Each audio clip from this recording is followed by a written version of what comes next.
Fala pessoal, bora comentar hoje sobre Small Caps, porque todo mundo só tem comentado que o Ibovespa bateu a sua máxima histórica, porém iremos ver que as Small Caps ainda estão bastante longe do seu pico histórico. Então temos certa assimetria, fora que lá no final do vídeo eu vou comentar sobre 5 Small Caps que pagam bons proventos e que aparentemente o preço ainda está atrativo. Então bora lá. Na hora que eu estou gravando, o Ibovespa está na faixa de 136 mil pontos e tivemos uma alta de 17% em 12 meses e para 5 anos tivemos 38% de alta. Então desde 2016 que a bolsa tem subido, é evidente que alguns pontos irão acontecer em 2018 com a greve dos caminhoneiros, depois com a pandemia e depois a recuperação, depois a elevação de juros e a bolsa caiu e recentemente tivemos essa recuperação recente e a bolsa bateu a sua máxima histórica. E por que esse fato tem acontecido? Porque na média as empresas seguem reportando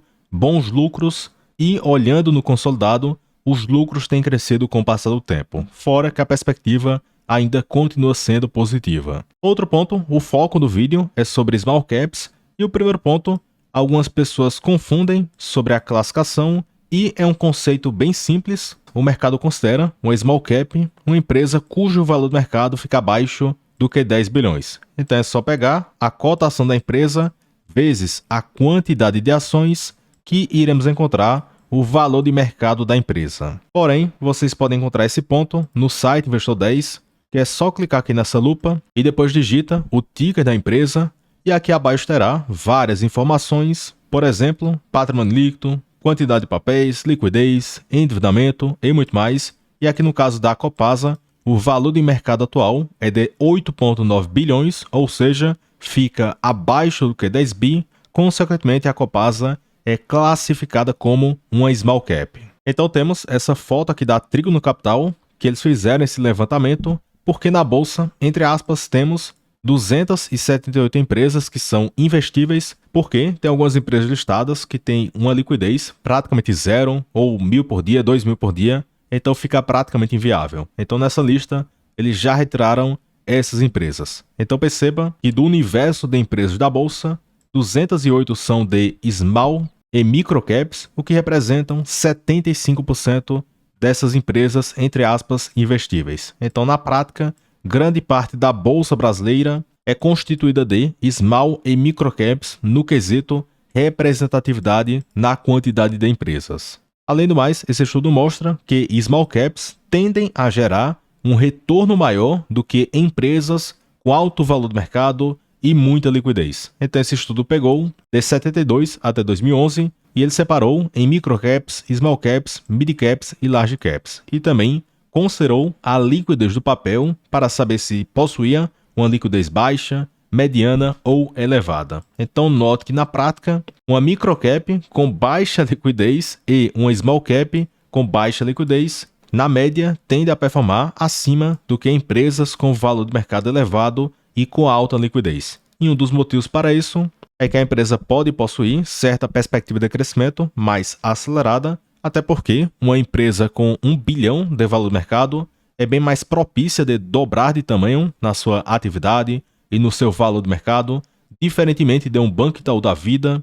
que já possui mais de 300 bi de valor do mercado, que acaba sendo bem difícil de dobrar o tamanho da sua operação e também o seu valor de mercado. Então tem essa perspectiva de crescimento maior, fora que as small caps em alguns momentos podem ficar bem abandonadas por preços mais atrativos. Consequentemente, o dividend yield produzido pode ser um pouco maior, porque se certa ação fica barata, com um payout razoável, ela poderá gerar um dividend yield atrativo para o investidor. E eu já mostrei em vários estudos aqui no canal que no médio a longo prazo, o dividendo representa uma parcela muito grande do retorno para o investidor. Fora isso, de 94 até junho de 23, as small caps brasileiras entregaram 9,6% ao ano na sua média, isso em dólar, o que supera as small caps de mercados emergentes com 5,2% ao ano de retorno em dólar na sua média e o mercado mundial de ações 7,54% ao ano na sua média. Então, as small caps brasileiras,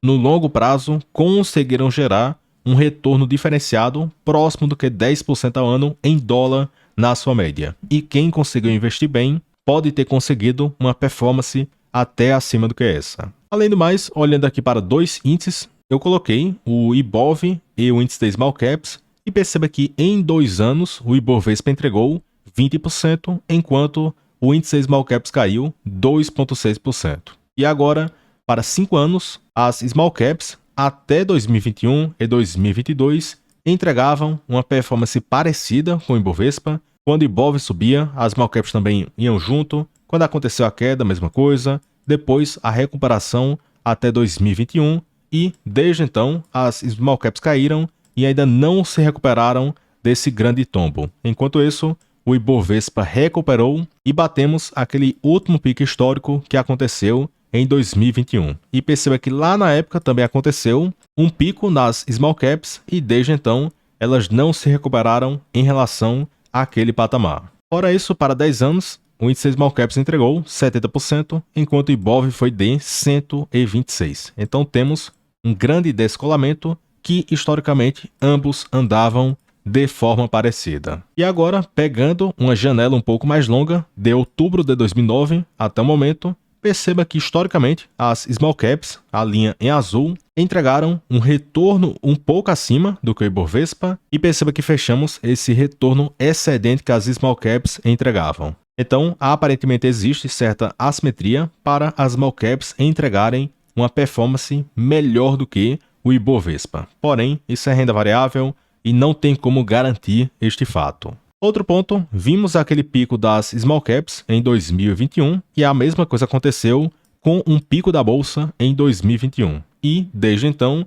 as Small Caps caíram e até o momento temos uma queda máxima de 31% em relação àquele pico das Small Caps em 2021.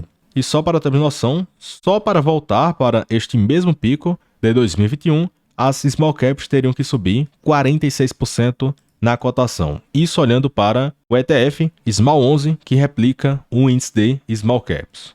Já outro dado importante é esse estudo do BTG, que pega o PL projetado das Small Caps, que é de 8,9, o que fica 40,6% abaixo do que a média de 15 vezes lucro de janeiro de 2005 até o momento. Então temos, entre aspas, um desconto de 40%. Enquanto se olharmos para este mesmo indicador, para o Ibovespa, o desconto ficaria na faixa de 15% a 20%. Então, na média, as ações seguem baratas, porém, no caso das Small Caps, temos muitas empresas cotadas muito abaixo do que as suas médias históricas. Já outro dado muito bom é que o BTG espera que as empresas ligadas ao mercado doméstico irão entregar crescimento de lucros em uma taxa de 20% ao ano, isso comparando 2024 com 2023 e também 2025 versus 2024. E como muitas small caps são ligadas ao mercado doméstico, consequentemente, isso poderia ser um bom sinal, tanto preços baixos em várias small caps, que por sinal, algumas são muito boas, e ainda teria essa perspectiva de crescimento no resultado. Então, se for o caso, teríamos uma simetria ainda maior, com perspectiva de crescimento de lucros e múltiplos ainda bastante defasados. Além do mais, uma pergunta que eu sempre recebo, será que eu investiria no ETF Small 11, que replica o índice Small Caps, e em particular, eu fico de fora e fico bastante longe porque, e um dos motivos que me faz permanecer longe desse ETF é que temos 114 empresas distintas no índice Small Caps, em 9 setores diferentes.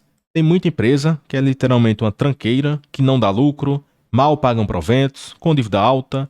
Eu não gosto do setor da atuação. Então, em particular, tem muita coisa que eu ficaria de fora. Então, o que é que eu faço? Eu prefiro olhar para algumas poucas Small Caps para a minha carteira. Então, eu vou estudando, acompanhando as empresas, vendo se o preço está bom ou se está ruim, se a política de proventos é boa, entre outros fatores. Então, é todo um estudo por trás, fora que existe tempo porque tem small caps que eu estudo há bastante tempo e, eventualmente, alguma sopa acontece e eu posso entrar nessa certa empresa. Então, tem aquele ponto que, além de você estudar as empresas da sua carteira, é interessante também acompanhar outras empresas, porque em algum momento as oportunidades irão aparecer. E quando elas aparecerem, você tem que estar preparado. E por fim, um dos tópicos aqui do vídeo sobre 5 small caps que eu ainda acho baratas e que pagam bons proventos. Então eu separei 5: Copasa, da parte de saneamento, MAHLE Metal Leve, que vende peças automotivas, tanto para as montadoras e também para o mercado de peças de reposição, a SEB, que é a Companhia Energética de Brasília, e a SEB possui participações em várias geradoras de energia e também a empresa está crescendo em iluminação pública. Fora isso, temos aqui o BR Partners e também o Banco Paine. Então perceba que o PL ainda continua bem baixo, de 4,2 Banco Paine, outros na faixa de 6 e outros na faixa de 7 a 8 vezes. Fora que todos têm pago proventos acima do que 6%, Copasa 15,3%, mas cuidado porque metade disso é extraordinário. MAHLE Metal Leve, que também aconteceu um extraordinário, mas tem vídeo recente aqui no canal e é até aberto por sinal que a projeção é que a MAHLE poderá pagar acima do que 10%. Já a SEB 11,6%, porém como o lucro caiu, então o provento futuro poderá ser menor do que o patamar atual. Então eu acho que a empresa poderá pagar ainda além do que 7 a 8%. Já o Banco Paine, o provento entre aspas é baixo, de 7,4%, porque ele tem pago de 25 a 30% de payout. Caso contrário, esse dividend yield poderia ser bem elevado se ele pagasse um payout maior do que esse. E aqui, BR Partners, que tem pago 9% e com um payout na faixa de 60%. Então, em geral, são empresas que pagam proventos e, apesar dessa alta do mercado, ainda não estão caras em indicadores. Fora que elas são rentáveis, têm margens boas e entregam crescimento de lucros. Outro ponto no radar de dividendos do Investor 10, perceba nessa parte em verde que são os meses que costumam acontecer a Datacom, e no caso da Copasa temos março, junho, setembro e também tem acontecido alguma Datacom para dezembro. Então, como eu estou gravando no final de agosto, então em breve, lá para a metade de setembro, a Copasa deverá anunciar algum provento e o pagamento acontecerá após 60 dias, ou seja, em novembro deste ano. Já outra, a MAHLE Metal Leve, Datacom, em geral para abril, o maior provento, e para novembro ou dezembro, às vezes acontece um pequeno anúncio de JCP, mas não é tanta coisa e o grande provento fica concentrado para abril de cada ano. Já outra, a SEB, que normalmente a Datacom acontece para abril ou maio, e às vezes a empresa antecipa algum provento para outubro ou novembro. Mas, em geral, o provento mais garantido acontece com a Datacom para abril de cada ano. E também temos aqui o Banco Paine, que até comentaram na call de resultados e também em entrevistas recentes que eles voltaram com pagamentos trimestrais e a Datacom está acontecendo para janeiro, abril, julho e também para outubro de cada ano. Então perceba que tem um pinga-pinga bem frequente e pagam rápido após a Datacom. E por fim, dessas 5 empresas, temos aqui a BR Partners, que também paga trimestralmente Datacom para março, maio, agosto e novembro. E a empresa tem entregue recorde de lucros, rentabilidade acima do que 20% e tem pago bons proventos e acima do que 8% desde o seu IPO. Então também é outra empresa da parte financeira que tem gerado bons resultados, tem entregue crescimento e tem pago bons proventos. E aqui eu retirei um trecho da planilha para membros do YouTube e perceba que dessas 5 empresas temos aqui o dividendo esperado para o exercício de 2024, que vai de quase 7% no Banco Paine, 7,3% na BR Partners, Copasa 8,2%, sem considerar nenhum extraordinário. E o próprio CEO destacou que existe a chance de mais pagamentos extraordinários ou no final deste ano ou no início do próximo ano. Então, se for o caso, esse provento poderia ultrapassar os 10%. E aqui também temos a SEB na faixa de 8% e a MAHLE, que poderá pagar além do que 10%, mas vai depender do balanço do segundo semestre e também da manutenção deste payout elevado de 95%. Então perceba e se esses lucros permanecerem parecidos e a persistência deste payout, podemos ter bons proventos em várias small caps e até além do que 6, 8 e 10%. Fora isso, sobre essas 5 empresas, tem vídeo recente para membros, fora a planilha completa, com preço-teto e muito mais. E caso você possa interesse, é só clicar no link aqui abaixo para se tornar membro, para ter acesso a mais de 400 vídeos educativos para membros. Aí tem sobre parte teórica, parte prática, tem meus aportes, tem várias postagens, tem a planilha, tem um Telegram e muito mais. E aqui eu não fico prendendo você. Se você assinar e não gostar, você clica na nossa foto, depois em compras e assinaturas e cancela em um clique. Fora isso, se você quiser trocar de corretora, eu utilizo a corretora do BTG, que é bem completa e é uma das melhores do país. E aqui abaixo possui um link do formulário e preenchendo esse formulário, em breve o pessoal entrará em contato com vocês. Então vocês podem conseguir bons benefícios no BTG, inclusive o cartão Black. Aí caso você possua interesse, link aqui abaixo. Então pessoal, até o próximo vídeo e forte abraço.